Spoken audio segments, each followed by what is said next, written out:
बेटा ये फ्रेम में फोटो कहिया लगेब?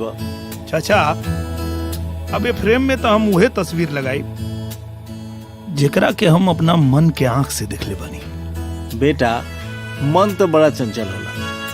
हाँ चाचा, तबे तई मन कहा था कि वो जिसपे उसकी रहमत है वो दौलत मांगता है क्या? वो जिसपे उसकी रहमत है वो दौलत मांगता है क्या? जो दिल मोहब्बत करता है वो मोहब्बत मांगता है क्या? जब आना होगा उजाला बन के आ जाना। जब भी दिल करे उजाला बनकर आ जाना। उगता हुआ सूरज इजाजत मांगता है क्या?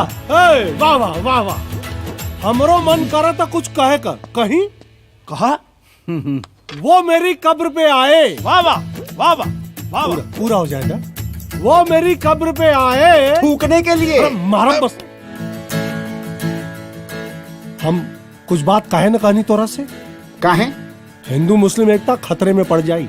सही तो आलो का और कोनो काम बाकी ना? चला जा। अरे तो उस्ताद हुआ तो कबो भी कुछ भी बोल दिया। हो जाना तो अलग से कहे के होई। काजल द जल्दी पैकिंग कर ली, ना तो आज बच्चा लोग के एग्जाम है, लेट हो जाए। अगर आज लेट हो गई नहीं ना द तब बहुत प्रॉब्लम हो जाए।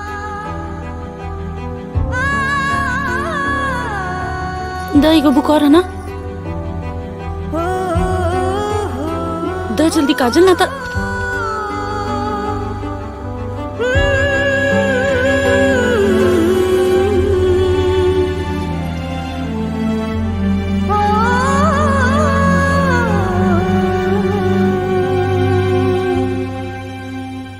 आप लोगों का 4 प्लेट समोसा, 4 प्लेट कलाकंद और 2 कोल्ड ड्रिंक, 250 रुपये हो गए। हाँ जी, का दें मैडम जी? का चाहिए? का चाहिए? कलाकंद। अच्छा कलाकंद।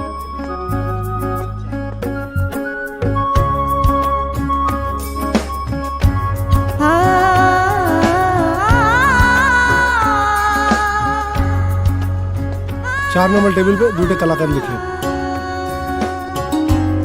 हाँ ली मैडम जी।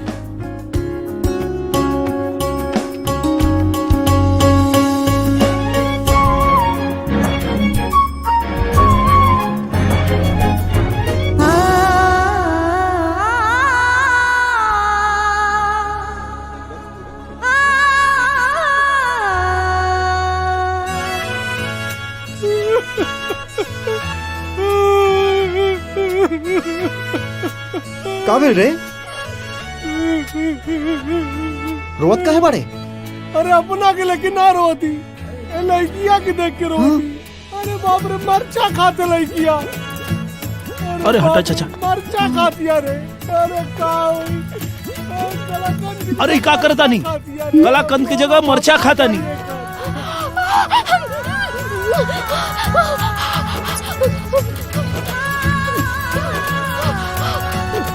चाचा चाबी और चश्मा दी ना। अरे बेचारा मुआ भभा गए रे काजी है। देखा कितना ठीक बा, हम निकला था। मुहे में भभा गए मुआ एकदम।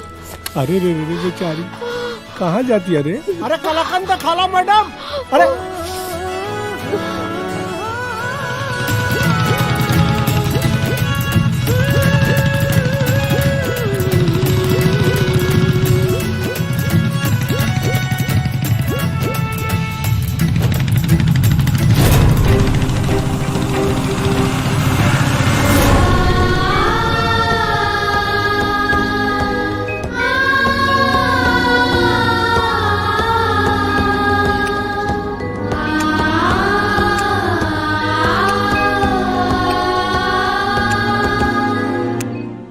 एजा कहा दीदी? तोरा से कुछ बात करे के रहे। वो तो घर पे भी हो सकेला। बड़ बुजुर्ग लोग कहले बा ना कि दीवार के भी कान होखेला। अच्छा फिर बोला।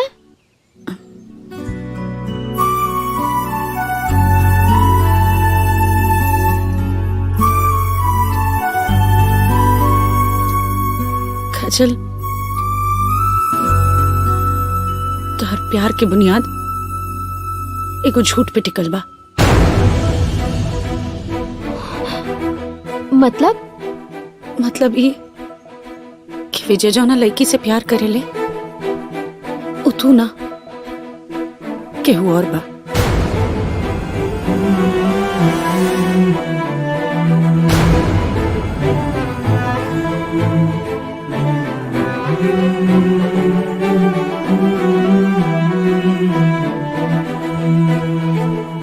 कहीं वो लड़की तू तो ना हो।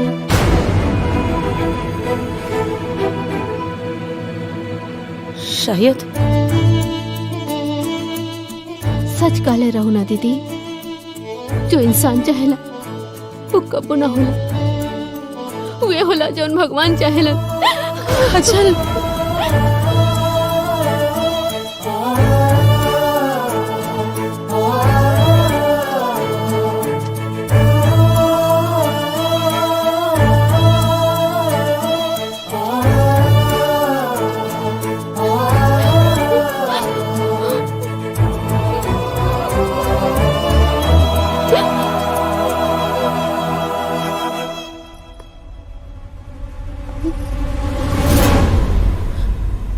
काजल, काजल,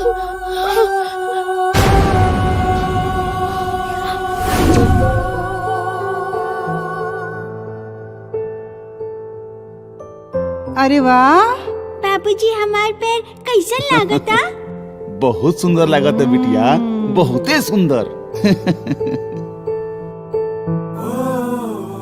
अरे रुको रुको रुको लोग, यादगार खाती एगो फोटो खींच लेतनी दोनों गोर। हाँ हाँ ई देखी। बहुते बढ़िया। दीदी जब हमार शादी हुई तब पैर में तुहे महार लगई हा, ताकि हमार ससुराल वाला लोग हमार चेहरा के साथे पैर के भी सेल्फी ले सके। वाह बेटी वाह। पक्का।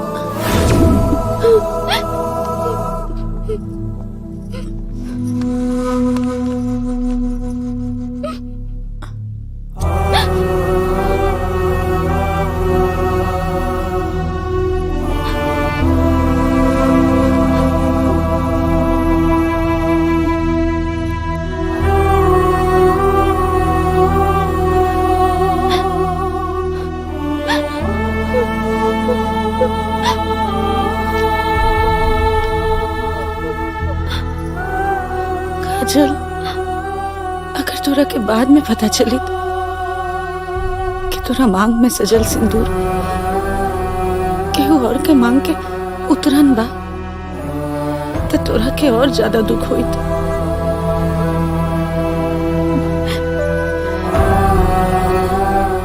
सही कहा करो दीदी, शायद वो दुख से ये तकलीफ कम बा।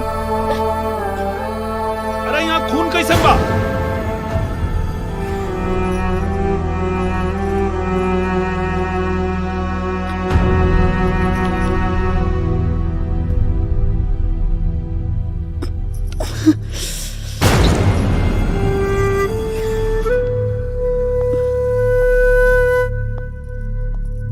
ई खून कैसन बा? चोट लग गई रहे यही से। अरे बैठा बैठा बैठा, पैर उठाई था। बाप रे बाप।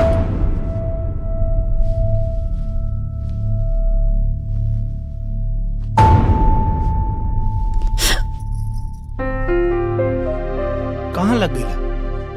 पता ना कैसे चोट लग गई। ध्यान रखे कि चाहिए ना, ध्यान रखिए आप। हाँ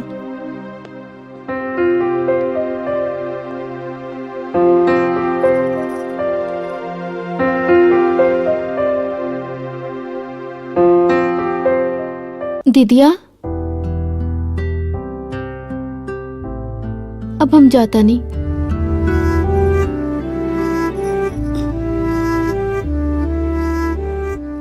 ठीक बा, तो के छोड़ देता नहीं।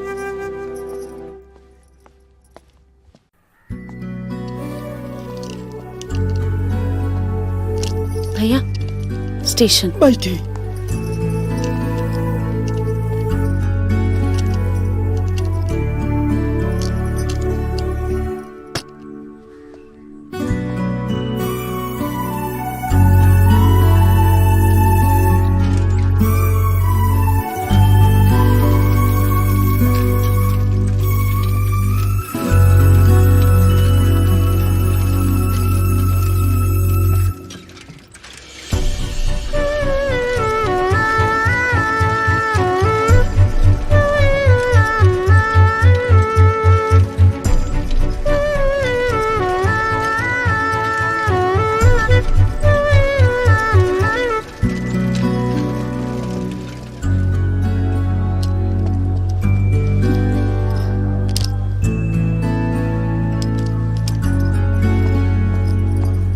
रुकिया भैया। मैडम संभाल के उतरो।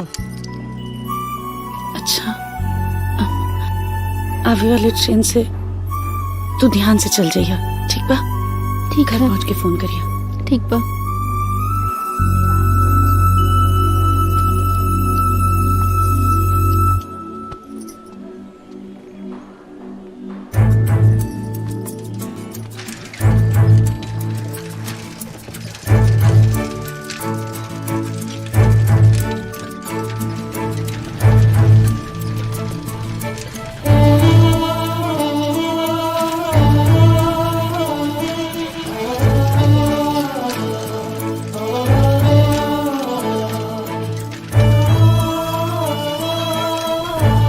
रिक्शा रुका, जल्दी रुका।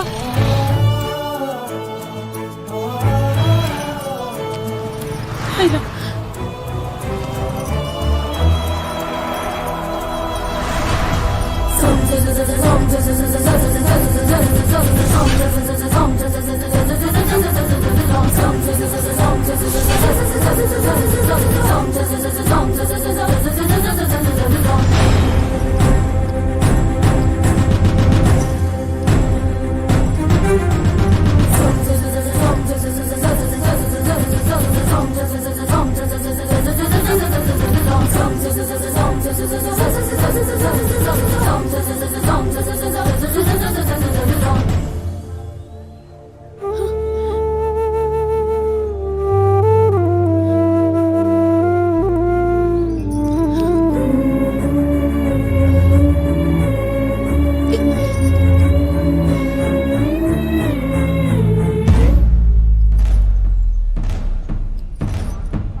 I'm sorry, Kanchan. I'm so sorry.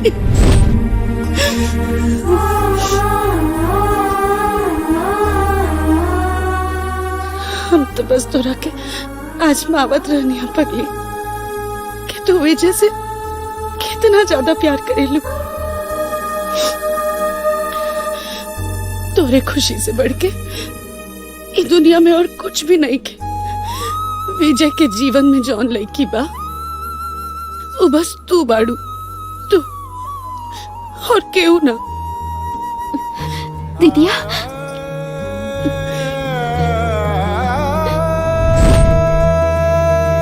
तो तोरा के उनका से मिलावे खातिर हम खुद अपना हाथ से तैयार करब। अब सिर्फ उहे हुई हमरा बहन के साथ जो हम चाहब। भगवान के भी अपन फैसला बदले के पड़ी।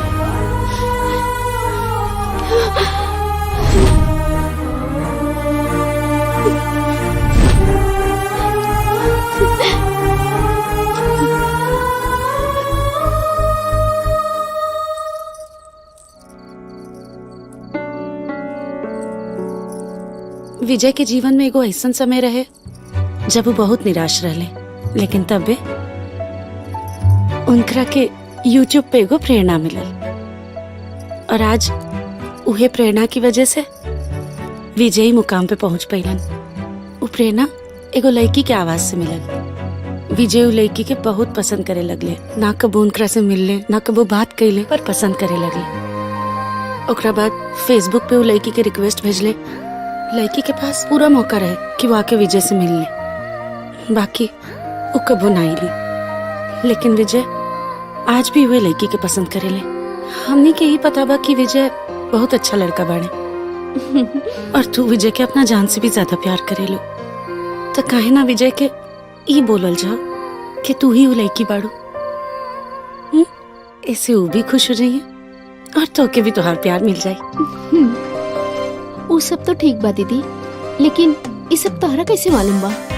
अरे इतना दिन से यहाँ आके रह रहल बानी, कुछ पता ना चली का हमके? चलो उनका से मिल जाओ। चला विजय, आपके दिल के देवी। हमारा अंदाजा सही रहे।